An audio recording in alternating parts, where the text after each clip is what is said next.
obviously another one, talking Iditarod 2025, is this going to be the ladies' race? The ladies here, a lot of female mushers lighter weight, Michelle Phillips, Millie Porsled. I've spoken about Paige Drobny. Leading up to this year's race, we've had competitive finishes, have veteran dogs in their teams.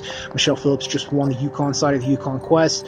These are pretty experienced female mushers, and physically, lighter weight, they probably weigh half as much as I weigh, you know what I mean? Or some of the male mushers in Iditarod 2025 probably have 40 or 50 pounds just in the physical, their frame, their muscle, and their weight that the dogs are carrying out there. So in a race that's on the river, like we saw last year in 2024, Iditarod, Paige Drobny really, I thought, leveraged that well. She was clearly traveling faster on the river than some of the other teams that were around her, and had more dogs in the team for that brief section of the river last year in 2024. Iditarod. So, in a race like 2025, Iditarod, where a pretty significant amount of the race course portion is on the Yukon or Canada rivers, you know what I mean? A female musher who can, leverage those, just feeding the dogs, keeping the dogs happy, keeping the dogs in the team, and having a faster traveling speed by a mile per hour or two, and then her competition over the duration of the amount of time that's structured on the river in 2025 at Iditarod, whether it's a female musher or a male musher, a lightweight male musher, that can really get leveraged to be a big advantage tactically, is what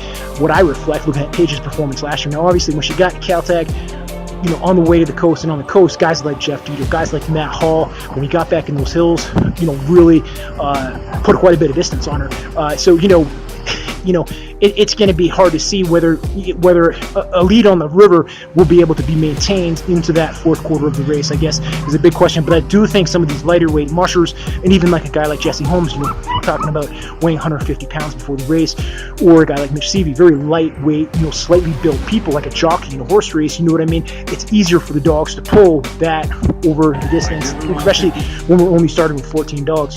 Historically, 15, 20, 30 years ago, they had 20 dogs in the team, or at least 16 dogs. So, some advantages for a lighter weight musher. Time will tell whether they'll be able to really leverage that. A lot of people similar size, though, in this year's race.